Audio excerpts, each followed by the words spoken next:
Ann Musungu, KTN, Nairobi.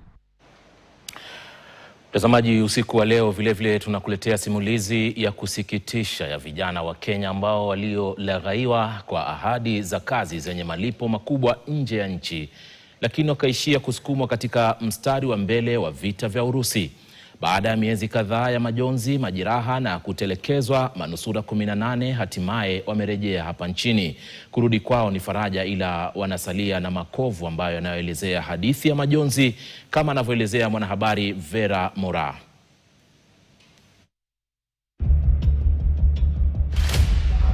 Baada ya miezi kadhaa ya majonzi na mapigano nchini Urusi, safari ya kurejea kwa Wakenya waliokuwa Urusi, ambao wengi wao ni kati ya umri wa miaka 20 hadi 30, imefichua ukweli mchungu kuhusu unyanyasaji na kutekelezwa na serikali.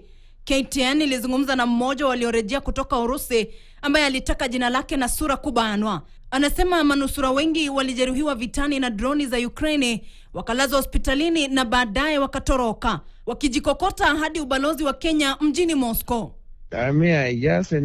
Ni Mungu tu, mimi mwenyewe ndio baada ya kuumia nilijileta mwenyewe mpaka kwa medication. Hivyo wakati nilifika mahali, nilifika kwa medication ya kwanza kwa kichaka, ya pili nikakuwa evacuated mpaka hospitali. From there nimekaa hospitali for around 2 months.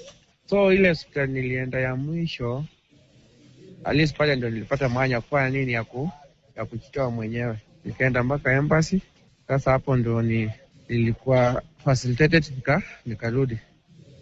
Hata katika kutoroka kwao walilazimika kulipia tiketi zao za ndege wenyewe, fedha ambayo imeacha familia zikiwa na hasira.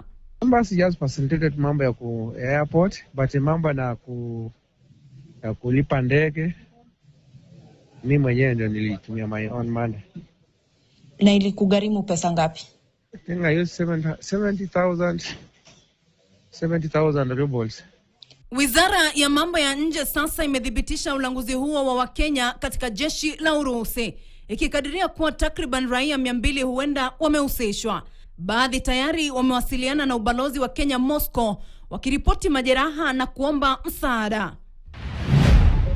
Kwa wanaume 18 waliorejea nchini ni faraja, wakiponea mauti kwa tundu la sindano. Sasa wameunganishwa tena na familia zilizohofia huenda wasingerudi, lakini wamesalia na makovu ya mwili na ya nafsi.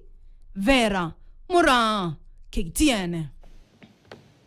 Unaendelea kutazama taarifa za KTN leo jioni hii. Mtazamaji, tunakwenda kwenye pumziko fupi, nitarudi baadaye tuendelee na taarifa zaidi, bila kusahau taarifa za michezo. Usiende mbali.